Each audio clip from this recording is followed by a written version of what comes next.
Paz do Senhor a todos os irmãos. Deus abençoe grandemente, em nome de Jesus. Mais uma vez estamos em mais um momento de ensino da Palavra de Deus, transmitido no Facebook da nossa igreja, Igreja da Multiforme Graça de Deus. Estamos a aprender mais da Palavra do Senhor todas as sextas, a partir das 18h30. E hoje nós estamos concluindo a nossa maratona apocalíptica. Temos tratado do livro do Apocalipse, capítulo por capítulo, versículo por versículo.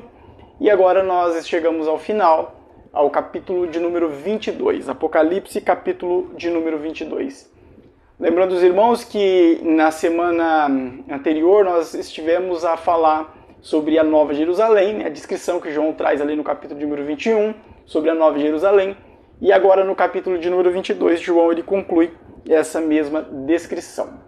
Então estamos em Apocalipse, capítulo de número 22. Vamos ler o verso de número 1, que diz assim: E mostrou-me o rio puro da água da vida, claro como cristal, que procedia do trono de Deus e do Cordeiro. Então, como do capítulo de número 21, João ele já vinha falando da Nova Jerusalém, aqui ele está dando continuidade. Então, o que ele está vendo? Um rio puro de água da vida. E ele está vendo este rio, da onde? Da Nova Jerusalém. Tá? Então, continua ali a descrição da Nova Jerusalém. Esse rio puro de água da vida diz que ele procede do trono de Deus. Tá? Então, que ele sai, ele emana do trono de Deus. Lá em Zacarias fala de rio, de água viva. Em Ezequiel também fala. Só que este rio aqui, de água da vida, não tem nada a ver com o rio de Zacarias e não tem nada a ver com o rio de Ezequiel, tá? Lógico que nós não vamos tratar aqui desses detalhes, tá? Porque senão nós vamos entrar mais dentro da escatologia e sair um pouco do Apocalipse. Nossa ideia aqui é interpretar o livro do Apocalipse e não trazer um ensino específico, escatológico, dentro de alguma parte ali do livro, tá? Mas é diferente, não é o mesmo rio de Ezequiel, não é o mesmo rio de Zacarias, tá bom? Este rio puro de água da vida, ele é um símbolo, na verdade, do Espírito Santo, né? Nós podemos ver isso na Bíblia Sagrada, né? Até o próprio Jesus, quando ele fala ali com a mulher que estava junto ao poço, né, samaritana, ele fala de uma água que fluiria, né, do interior, e ele fala que essa água não teria mais sede, que se ela pedisse, ele daria dessa água, enfim, ele está falando ali do Espírito Santo. Até também lá em João, no capítulo 7, versos 37, 38 e 39, que nós vamos ler aqui, Jesus deixa bem claro que a água é o Espírito Santo. Ó. E no último dia, o grande dia de festa, Jesus pôs-se em pé e clamou dizendo: Se alguém tem sede, venha a mim e beba. Quem crê em mim, como diz as Escrituras, rios de água viva correrão do seu ventre. E isto disse ele do Espírito que havia de receber os que nele crescem, porque o Espírito Santo ainda não fora dado, por ainda Jesus não ter sido glorificado. Então Jesus está falando o quê? Do Espírito Santo, tá? Então esta água viva aqui é o Espírito Santo.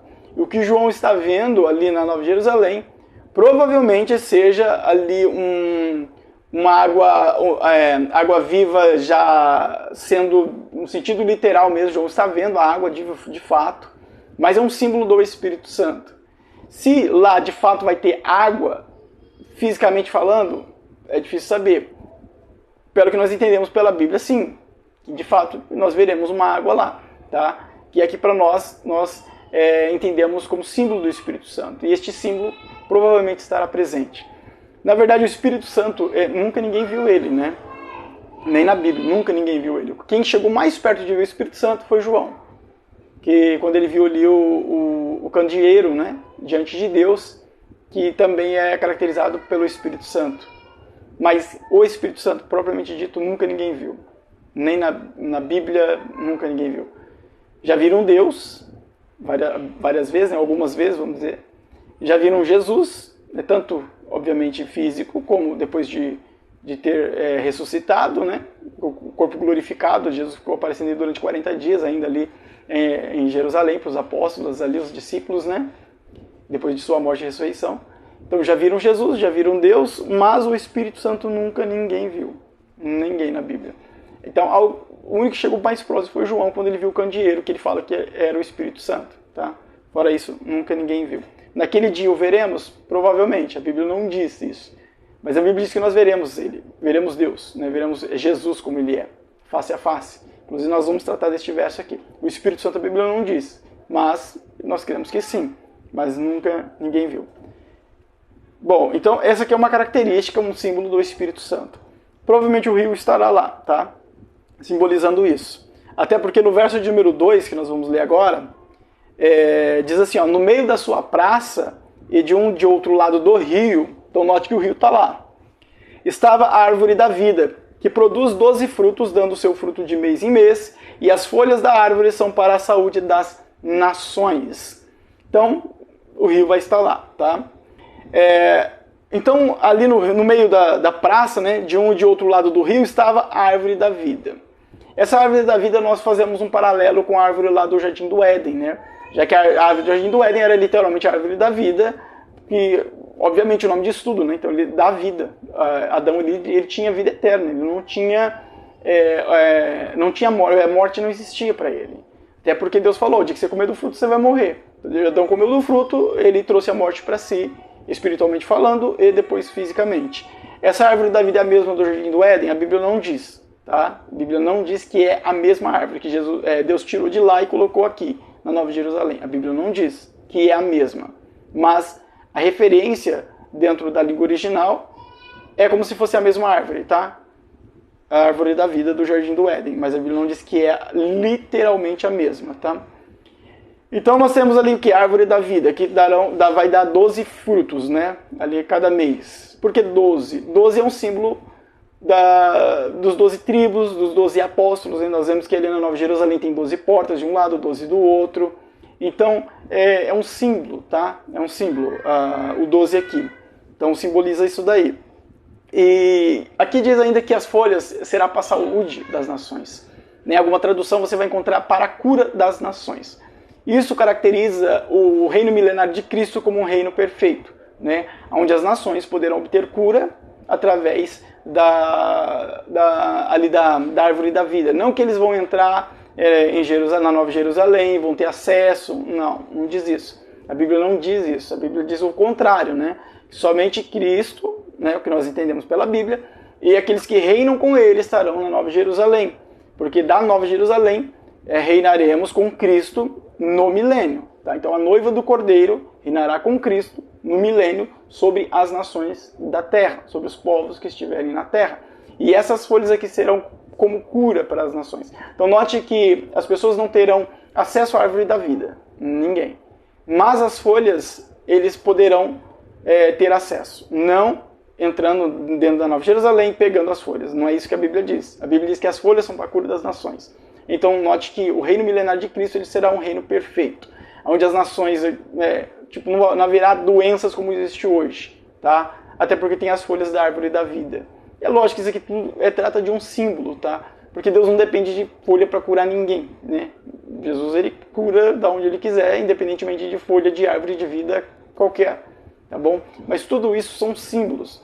E Deus ele trabalha com símbolos. O livro do Apocalipse é cheio de símbolos, a Bíblia é cheia de símbolos, né? Então, é a maneira como Deus escolheu para que o homem entendesse as coisas espirituais. É uma maneira analógica, né? Então, a Bíblia faz uma analogia, né? O Espírito Santo inspirando os escritores da Bíblia Sagrada, né? São aproximadamente 40 autores, né? Total, né? Que escreveram a Bíblia. E inspiraram eles de modo que eles viessem trazer como analogia as coisas que eles entendem na Terra para comparar com as coisas do céu, as coisas espirituais. Então a Bíblia, por exemplo, trata Deus como Pai, não que Deus é Pai igual eu sou, igual muitos de vocês são, não. É apenas uma analogia, para a gente entender mais ou menos como que funciona ali o agir de Deus na vida dos seus filhos, né? Então, são analogias. Verso de número 22, verso de número 2, né, que nós lemos, capítulo 22. Vamos ler capítulo 22, verso de número 3 agora. E ali nunca mais haverá maldição contra alguém, e nela estará o trono de Deus e do Cordeiro, e os seus servos o servirão. Então o texto diz, ali nunca mais haverá maldição. Ele está falando de onde? Da Nova Jerusalém. Mas o texto diz, nunca mais haverá maldição, então quer dizer que já houve maldição em alguma ocasião? Porque se diz, nunca mais haverá, então, na lógica, houve maldição em alguma época, em alguma ocasião. Mas espera aí, nós estamos falando da Nova Jerusalém que desceu do céu. Ela é perfeita, tá? Ela nunca será corrompida, jamais. Até porque dentro dela não entra corrupção. Mas como assim que nela nunca mais haverá maldição contra ninguém? Eu procurei no hebraico, no grego, tá? Este versículo no grego original para ver o que diz nos manuscritos originais. E eu descobri que, na verdade, esse nunca mais haverá é uma expressão que foi colocada por tradutores. Não é assim que está no original. No original está não haverá, simplesmente isso. Diz, ali não haverá maldição contra ninguém. Só que nessa tradução aqui, por exemplo, está nunca mais haverá. Como se já houve em alguma ocasião. É coisa dos tradutores. No original diz não haverá. Ou seja, nunca houve e nunca haverá maldição contra ninguém. A maldição aqui não está se referindo a que falam por aí como maldição hereditária. Não tem nada a ver, tá? Não tem nada a ver com maldição hereditária. Alguns podem pegar esse verso e falar, então tá falando que nunca mais haverá maldição, quer dizer que aí hoje existe maldição, aí vai falar das maldições hereditárias e não existe, tá? Não é disso que o texto está falando. Quando diz nunca mais haverá maldição, essa palavra maldição, né, no original, se fala katanatema. Katanatema. Se fala isso, katanatema. É da onde vem a palavra anátema, né, que Paulo usa, tá, como maldito, tá bom? E maldição aqui seria juramento que dedica algo à destruição. Ou seja, seria basicamente assim, um exemplo. Eu jurando algo contra o meu próximo. Dizendo, você vai se dar mal, você não vai prosperar, você vai, fazendo isso, como se estivesse lançando uma praga contra ele. O texto está querendo dizer que ali, na Nova Jerusalém, isso não vai existir. Ninguém vai fazer isso, vai ter essa prática. Aqui não está falando da maldição propriamente dita, e sim do ato, do amaldiçoar, tá bom? Está falando do ato de fazê-lo. Ou seja, ninguém vai amaldiçoar ninguém ali. Ninguém vai falar contra ninguém ali.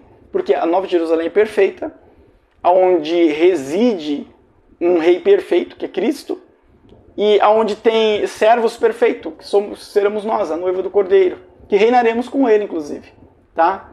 Então, tudo lá é perfeito. É isso que João está falando, é isso que está sendo revelado para João. Verso de número 4. E verão seu rosto, e nas suas testas estará o seu nome. E verão seu rosto, aqui está falando do Cordeiro de Deus, tá? De Jesus Cristo. Tá bom? Este verso especificamente está falando do Cordeiro de Deus, que nós veremos a face de Cristo como ele é. Tá bom? Veremos a face de Deus também como ele é? Provavelmente. Aqui o texto não fala. Mas provavelmente no reino celeste nós veremos a Deus como ele é. Nada nos impedirá disso. Tá bom? Até porque nós não teremos humanidade mais em nós. Estaremos com o nosso corpo glorificado. E nós estaremos perfeitos, né, em Cristo ali, por conta, né, da salvação de Cristo, né? E nós seremos perfeitos, né? E ali, então, nós poderemos, sim, de fato, ver Deus, tá? Mas aqui o texto em si, o verso, está falando de Cristo. Até o verso de número 5... Deixa eu ver o verso de número 5... No verso de número 5 não faz coro com o verso de número 4.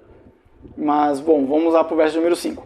E ali não haverá mais noite, e não necessitarão de lâmpada nem de luz do sol, porque o Senhor Deus ilumina e reinarão para todo sempre. Bom, este verso aqui, ele já é autoexplicativo, nós já falamos sobre isso, tá? Que ali na Nova Jerusalém não haverá noite, não necessitará de luz do sol, porque a glória de Deus ilumina toda ela. Então não haverá noite, nós já falamos sobre isso. E ele é autoexplicativo. E aqui no verso, na última parte do verso, fala: e reinarão para todo sempre. Essa expressão para todo sempre é a mesma expressão no grego utilizada para a punição de Satanás, é a mesma expressão. E a mesma expressão utilizada para a punição dos não salvos, tá? Daqueles que irão para o inferno. A expressão no grego é a mesma, para todo sempre. Ou seja, como eternamente nós estaremos com Cristo, reinando com Cristo, a noiva do Cordeiro estará com Cristo, Eternamente também Satanás estará sendo punido no lago de fogo, juntamente com a besta e o falso profeta. Eternamente também estará sendo punido todos aqueles que não forem achados escritos no livro da vida. A expressão aqui em grego é a mesma, para todo sempre, ou seja, eternamente. Tá? O verso em si ele é bem autoexplicativo já. Verso número 6. E disse-me, estas palavras são fiéis e verdadeiras. E o Senhor, o Deus dos santos profetas, enviou seu anjo para mostrar aos seus servos as coisas que em breve vão acontecer. Aqui, quando diz essa expressão em breve vão acontecer, a palavra no grego aqui é takos. Tá? Em grego se fala takos, em breve. Que é o mesmo que rápido, é o mesmo que veloz, é o mesmo que apressado. Tá? O anjo está revelando para João. Essas coisas, essas palavras, são fiéis e verdadeiras, tá? O Senhor enviou o seu anjo para mostrar aos seus servos as coisas que em breve vão acontecer. Ele está falando para João, João, vai acontecer rápido. É veloz. As coisas vão acontecer apressadamente. Aí alguns podem dizer, né? Mas eu até vi uma expressão de, não lembro de quem, em outra ocasião, falando, mas na época da minha tataravó falava que Jesus ia voltar rápido, logo, breve. Na época da minha bisavó falava que Jesus ia voltar em breve, rápido. Na época da minha avó falava que Jesus ia voltar rápido, em breve. Na época da minha mãe falava que ia voltar rápido, em breve. E eu tô aqui e estão falando que Jesus vai voltar rápido, em breve. Eu vi alguém falando isso, usando essa expressão, não sei quem, não sei quem. Na verdade, o breve, nós temos que analisar qual é o critério de breve. Para cada um, o critério é diferente. Pergunto para uma pessoa de 80, 90 anos se o tempo passa rápido. Agora pergunto para um rapazinho de 15 anos se o tempo passa rápido. Provavelmente uma pessoa mais nova vai falar, não, demora. Mas pergunto para uma pessoa mais idosa, vai falar que passou muito rápido. Então o critério de breve de cada um é diferente. Tá? Para mim, 2000 anos é breve. Para a arqueologia, por exemplo, coisas de 1000 anos, 2000 anos, é muito breve. Para a paleontologia, por exemplo, coisas de achados de 2000 anos, para eles é coisa nova. Tá? Já que a paleontologia lida com coisas que, teoricamente, são coisas de milhares de anos. Né? De milhões de anos. Tá? Então, o critério de breve, para cada um, é diferente. Tá bom? Aqui o anjo está falando para João, é breve, é rápido, é veloz, vai acontecer logo. Só que isso já faz 2000 anos, né? Essa profecia. 2000 anos para mim, por exemplo, que eu vou viver lá, e quem sabe, um exemplo até os 80, 100 anos, não sei, para mim parece ser muito tempo, né? Mas para o anjo, isso não é. Por quê? Porque aqui o critério está sendo analisado como? Dentro da lógica, se for olhar para o começo, lá de Adão, até a época da profecia, é um tempo bem longo. Só que do tempo da profecia para o fim, já é menor. Por isso se torna breve. Tá? Não sei se os irmãos estão acompanhando o meu raciocínio. De Adão até a profecia de João, é muito tempo que se passou. Muito tempo.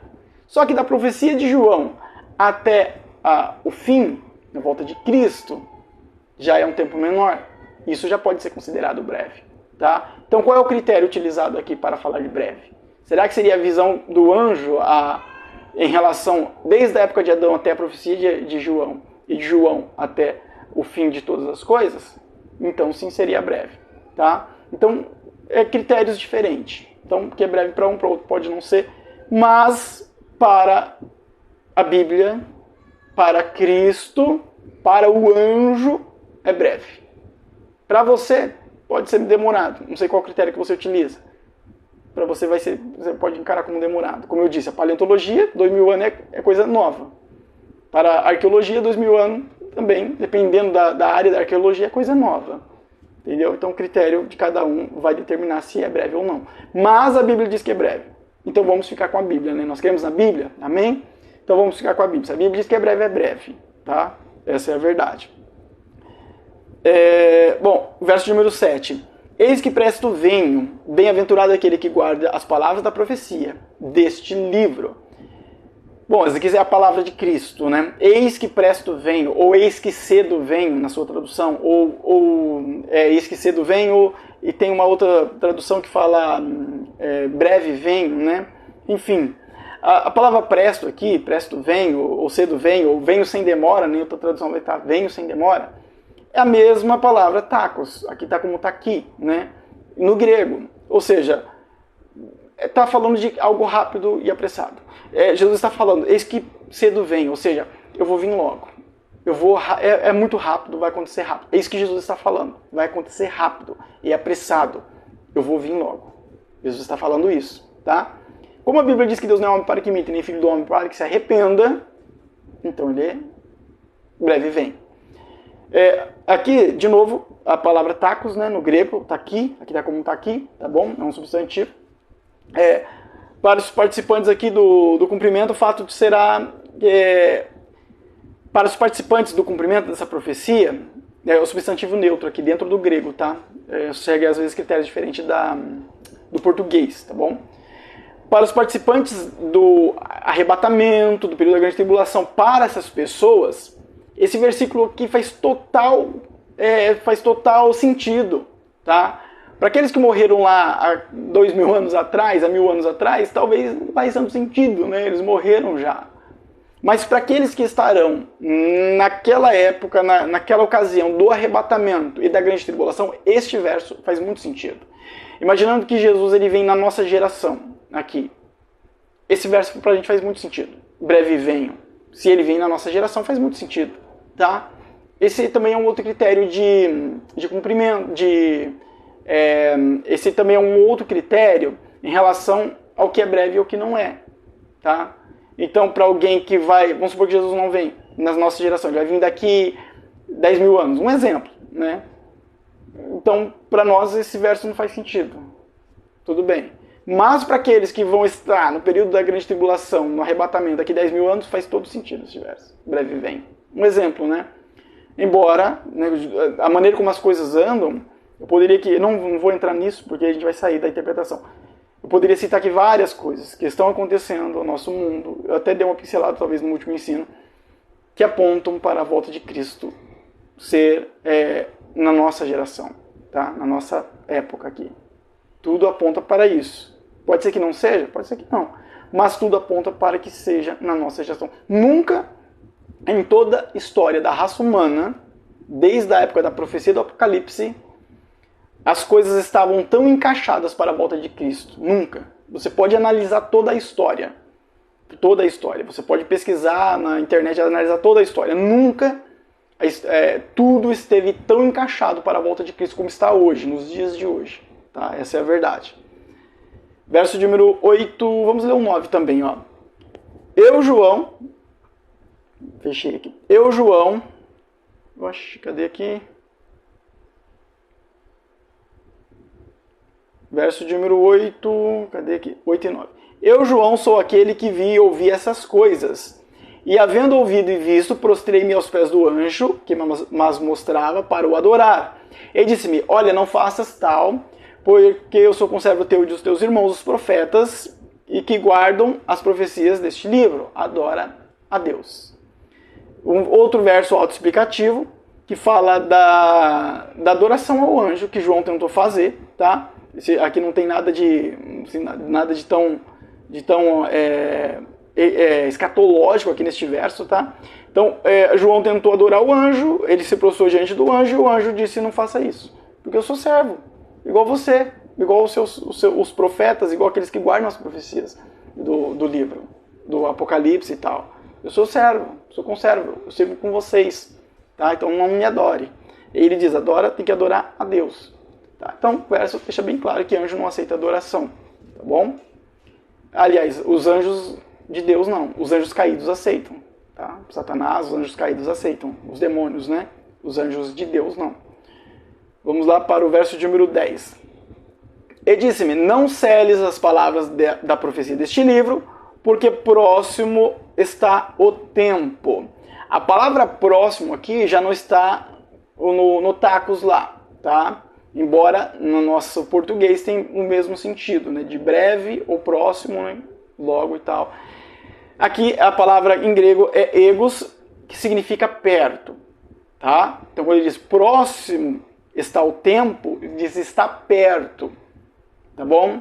Essa era uma palavra utilizada no dia a dia deles, tá? Quando alguém, você chegava perto de alguém, tipo, estou próximo de Beltrano, era essa palavra egos aqui, a mesma palavra, tá? Então quando o anjo fala para João, né? É próximo está o tempo, ele está dizendo que está perto. Assim como você está perto de alguma pessoa nesse momento aí, está perto do seu celular, por exemplo. O seu celular está perto de você, provavelmente. Um exemplo. É a mesma coisa do tempo do cumprimento destas profecias. Está perto, tá? A palavra egos tem esse sentido. Verso de número 11. Quem é injusto, seja injusto ainda. E quem é justo, o sujo, seja sujo ainda. E quem é justo, seja justificado ainda. E quem é santo, seja santificado ainda. Algumas pessoas não interpretam esse verso de forma correta. Acham que Deus está dizendo para aquele que é sujo, continuar se sujando. Como se fosse uma ordenância. Não, não é. Tá? Eu fui analisar no grego este verso, né, no manuscrito original. E ele está escrito assim, ó. Quem é injusto, deixa-o ser injusto. Quem é sujo, deixa-o ser sujo. Aquele que é justo, deixe-o praticar a retidão. E aquele que é sagrado, deixe-o ser santo. É assim que está no grego. Ou seja, não é uma ordem, tá? O verso que nós lemos na nossa Bíblia, há a impressão que é uma ordem. Deus está dando uma ordem. Você é sujo, então pode continuar se sujando. Não, não é uma ordem, tá? Aqui é uma expressão utilizada no dia a dia deles.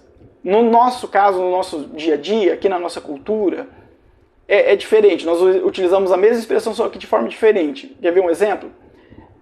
Bom, por exemplo, eu falo para o meu filho, Nicolas, não sobe aí, senão você vai cair.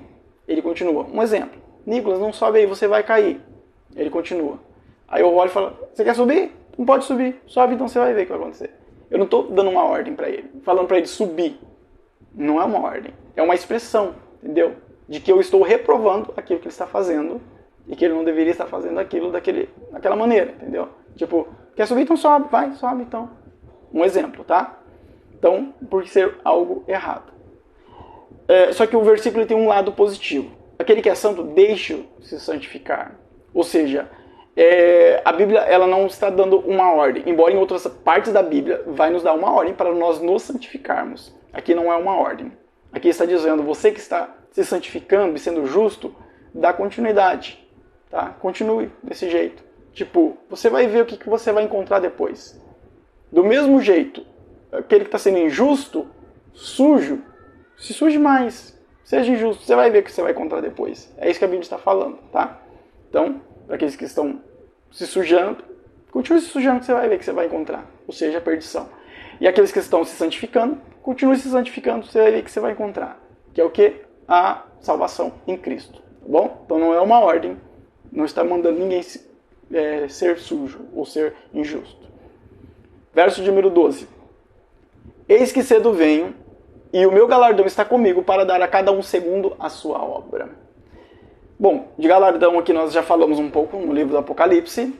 Eu já falei várias vezes e vale a pena ressaltar. Assim como a Bíblia é repetitiva, nós também, pregadores e ensinadores, temos que ser também. Tá? O galardão é para a igreja, o povo salvo em Cristo. Tá? Não importa se é noiva ou se não é noiva. Até porque noivas são aqueles arrebatados e aqueles que se encontram com Cristo no ar, que são ressuscitados primeiro, são noiva. Os que são salvos no período da grande tribulação não são noiva, mas também são igreja. O galardão é para toda a igreja. O único julgamento que tem para a igreja não é para julgar a igreja em condenação.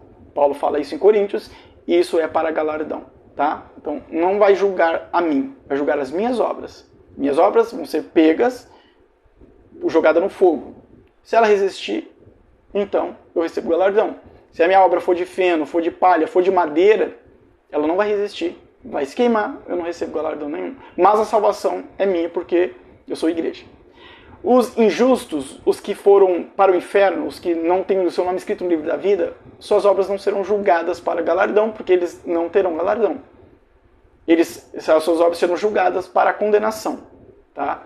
Esses já estão condenados ao inferno, mas serão condenados ao lago de fogo no juízo do trono branco. Depois que passar pelo juízo do trono branco, tá? o juízo do final, aí eles vão para o lago de fogo. Então, se receberam a condenação para o lago de fogo, depois do juízo do trono branco. Tá? Mas, antes disso, já estão condenados ao inferno, que não é o lago de fogo, é diferente, por conta das suas más ações e morrer sem Cristo, sem salvação. Verso de número 12 aqui diz, né, eis que cedo venho. De novo a palavra está aqui. Né? Tá aqui, que é do grego, tacos, né? Que seria algo rápido, apressado, sem demora. Aqui é uma repetição. Como eu disse já anteriormente, repito, né? O livro do Apocalipse ele repete muito. A Bíblia é repetitiva. Os Salmos tem tanta repetição que você não imagina. É porque eles usam sinônimos, né? O próprio escritor mesmo, no original, utiliza muitos sinônimos. E aí parece que está falando, né, não é uma repetição, mas é uma repetição. Tá? A Bíblia é repetitiva, porque no Oriente Médio, na cultura deles, da época, a repetição fazia parte. A arqueologia encontrou vários escritos que não tem nada a ver com a Bíblia e era repetitivo. Então era comum para eles a repetição, porque eles acreditavam que através da repetição eles guardavam mais. Deus sabia disso, por isso Deus usou, né, ali os escritores, o Espírito Santo inspirou eles a escrever de forma repetitiva, utilizando palavras diferentes, mas repetindo. Porque, de fato, eles guardavam mais. E com a gente não é diferente, né? Nós guardamos mais também. Se a Bíblia não fosse repetitiva, talvez nós não guardaríamos tanto. Aliás, a Bíblia é repetitiva e às vezes a gente nem guarda, né? Também a maioria das pessoas não lê. Então também não vai guardar mesmo. A Bíblia pode repetir zilhões de vezes. Não lê, não vai guardar. Essa é a verdade. Bom, mas aqui, de novo, uma repetição daquilo que já está falando. Eu cedo venho sem demora, logo venho, eu estou aqui, estou chegando, estou perto. É disso que a Bíblia está falando todo o tempo neste capítulo de número 22, tá bom? Verso de número 13. Eu sou o Alfa e o Ômega, o princípio e o fim, o primeiro e o derradeiro. Jesus falando aqui, o próprio Jesus. Ele está dizendo, ó, eu sou Jesus Cristo. Até porque ele usa já essa frase, né? Aqui anteriormente, tá? Então esse verso está expressando eu sou o primeiro, né? Alfa e Ômega é a primeira e a última letra do alfabeto grego, né? Eu sou o primeiro, eu sou o último, tá? Eu sou o que veio antes e o depois. Tipo, eu sou Jesus Cristo, eu sou Deus, eu sou tudo. Eu existo antes de todas as coisas existirem e no final de tudo eu tô lá, entendeu? Então ele está dizendo eu sou Jesus Cristo, eu sou Deus e amém. Um verso autoexplicativo também. 14. Bem-aventurado aqueles que guardam os seus mandamentos para que tenham direito à árvore da vida e possam entrar na cidade pelas portas. Por que entrar pelas portas? Porque os salteadores, eles só entravam pelas portas se eles conseguissem derrubar elas, né? O exército inimigo e tal. Tá? Eles não eram bem-vindos, né? Eles tinham que derrubar ela ou escalar a muralha, derrubar a muralha e tal. São pessoas não bem-vindas. Quem era bem-vindo na cidade, por exemplo, nos tempos bíblicos, os mercadores, né? Ali alguns visitantes e tal, então deixava a porta aberta. Entrava pela porta porque era bem-vindo na cidade. E o povo israelita sempre foi um povo muito hospitaleiro, tá? Faz parte da cultura deles, sempre foi hospitaleiro. Então a porta aberta é bem-vindo, pode entrar. A porta fechada não é bem-vindo. Então o texto aqui está falando de algo da época, tá bom? Entrarão nas portas, entrarão na cidade. Espera aí que o nenenzinho aqui tá... O Nicolas aqui tava falando alto. Então entrarão na cidade pelas portas, são bem-vindos. Então aqueles que guardam os mandamentos, esses são bem-vindos na cidade. Pode entrar pelas portas, tá? É disso que o texto está falando. E tem direito à árvore da vida, ou seja, você está falando, eu sou eterno, minha vida é eterna. Porque eu guardo os mandamentos de Deus, guardei os mandamentos de Deus, e sou um bem-aventurado, entrei pela porta da cidade, sou bem-vindo nela, eu moro ali, e eu posso comer da árvore da vida, eu tenho acesso, ou seja, eu tenho a vida eterna, tá bom?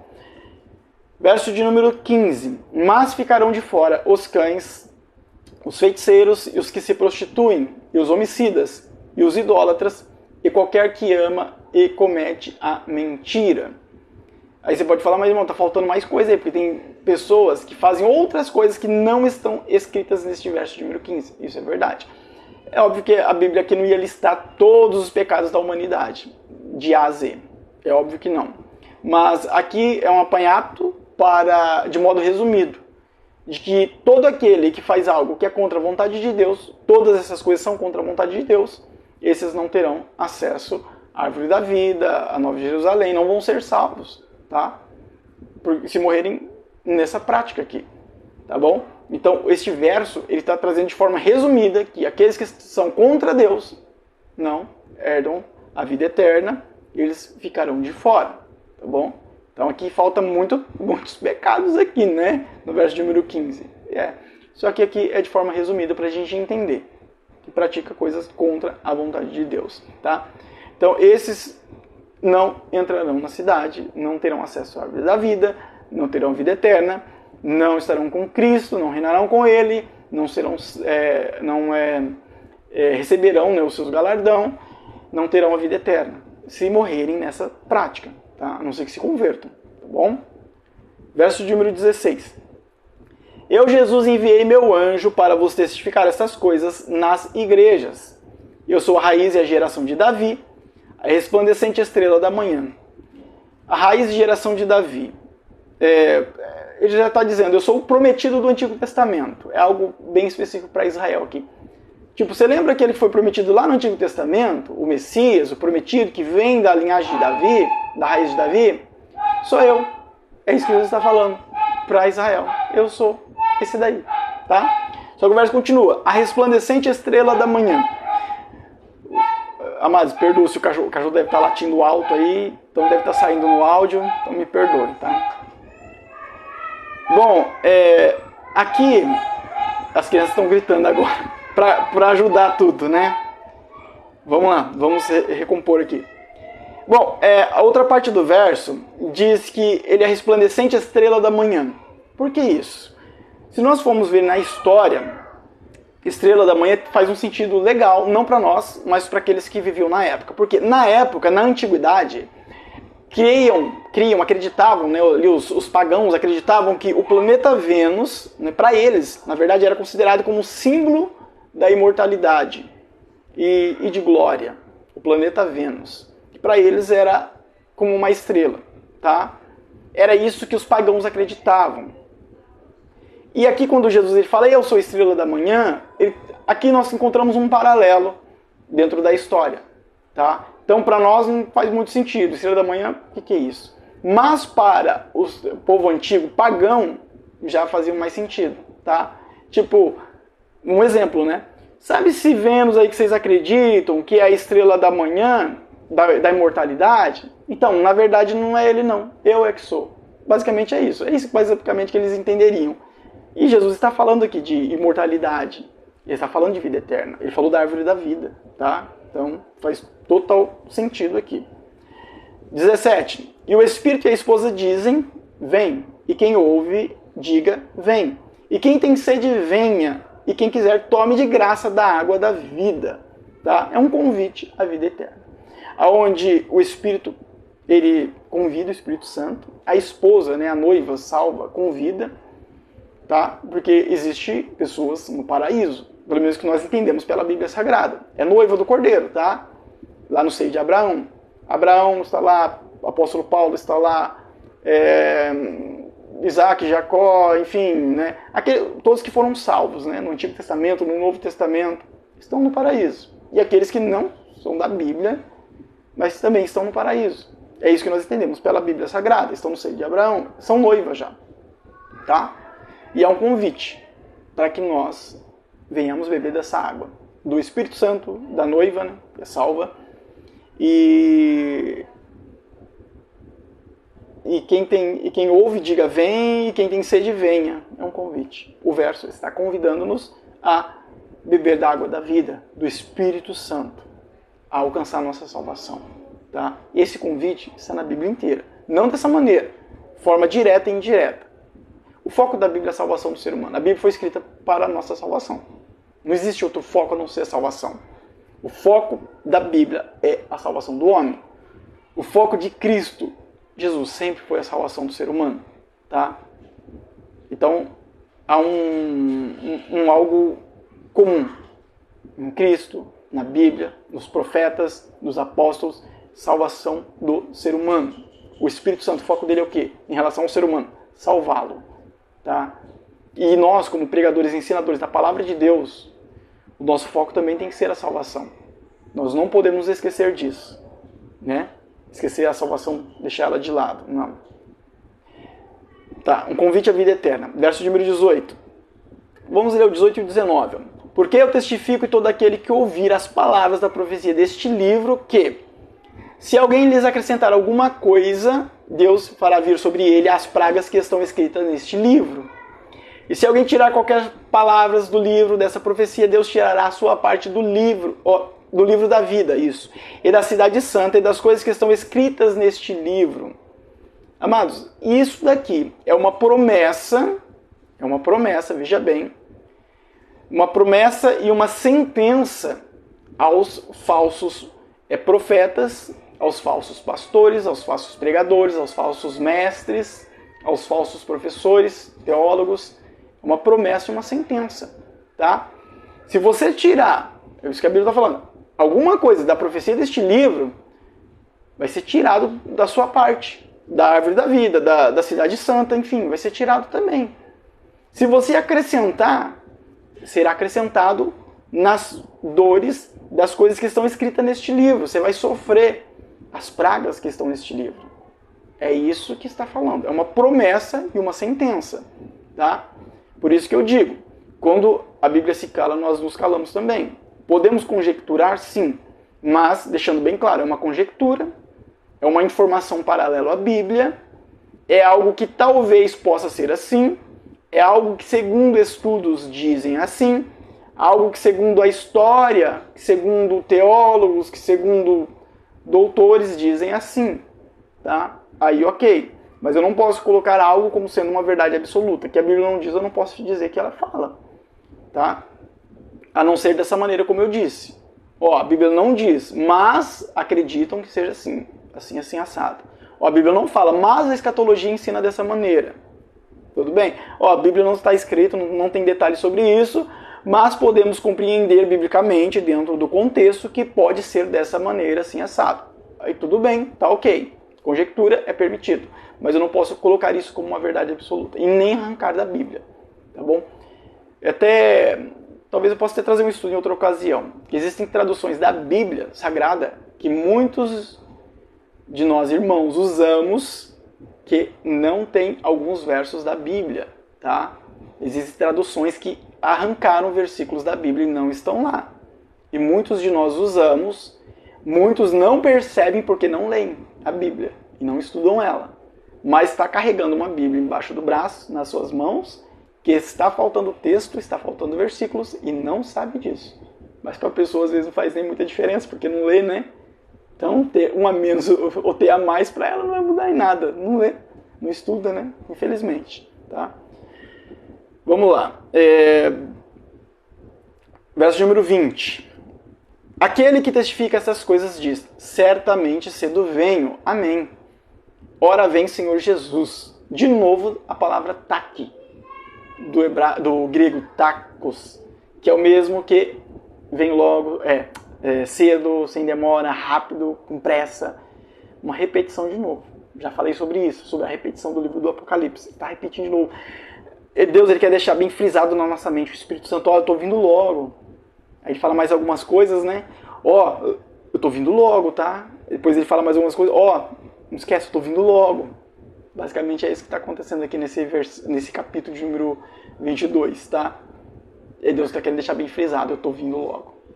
Verso número 21, o último verso para a gente terminar a nossa maratona apocalíptica.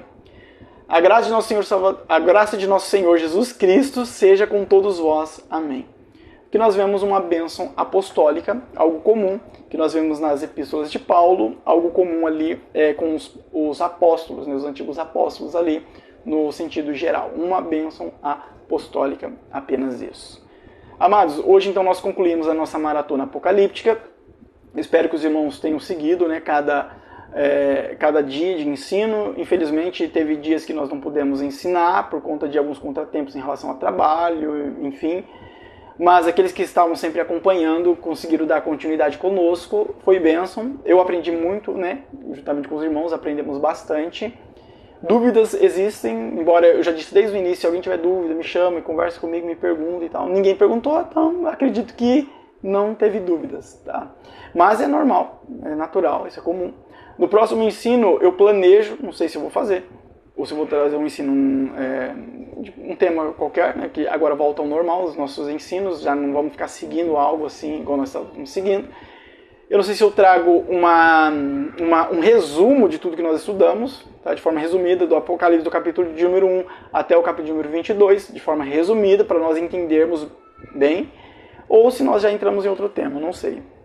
Se Deus quiser, o que Deus quiser vai ser feito. Que Deus nos abençoe grandemente, em nome de Jesus, que possamos estar firmes em Cristo, amados. Jesus está perto, está próximo para acontecer. Não estou falando só porque a Bíblia diz, mas porque os sinais apontam isso. Os irmãos, às vezes, né, não têm tanto conhecimento sobre isso, mas quando nós começamos a estudar escatologia e tal, as coisas que nós vemos, a gente começa a fazer ligação com os versos da Bíblia e fala, rapaz, isso daí tem tudo a ver com a Bíblia, sabe? Pode ser que seja apenas uma coincidência? Pode ser que não também, né? A gente só vai descobrir na hora que Jesus vir buscar a sua igreja. E aí, como é que a gente vai estar? Será que a gente vai estar em estado de continência, ali esperando Jesus ouvir o som da trombeta e ser arrebatado? Ou será que a gente vai estar em incontinência, né? Perdido ali com outras coisas da vida que não é Deus? Perdido com o pecado, com o mundo, com coisas que não agradam ao Senhor? Como que nós vamos estar nesse dia? Então, a Bíblia diz, vigia. Você não sabe quando o ladrão ele chega na casa para roubar. Você não sabe a hora. Se o dono da casa soubesse, ele ia esperar armado. É isso que Jesus diz. Mas como ele não sabe, é qualquer hora, qualquer momento. E aí, o que fazer? Lá em Cantares de Salomão, a esposa diz, né, para o esposo, eu cheguei, bati a porta e ele não me ouviu, eu saí.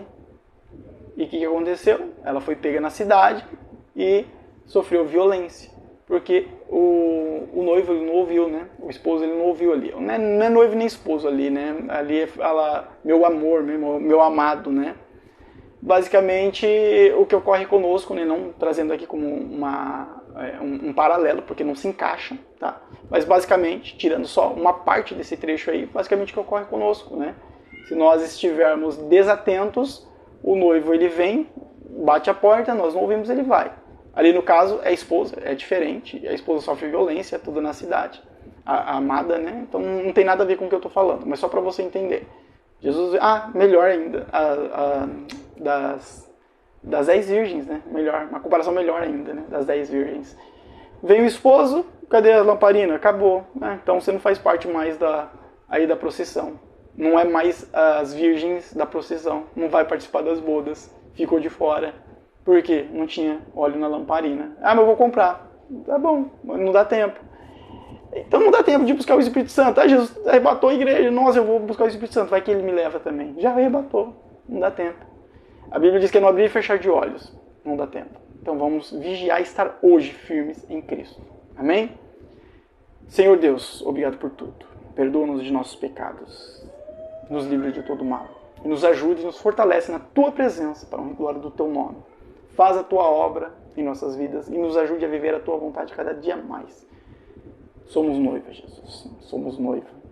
Somos noiva e seremos arrebatados, Pai. O céu é nosso, porque o Senhor Jesus comprou para nós. A vida eterna é nossa. O Senhor comprou para nós.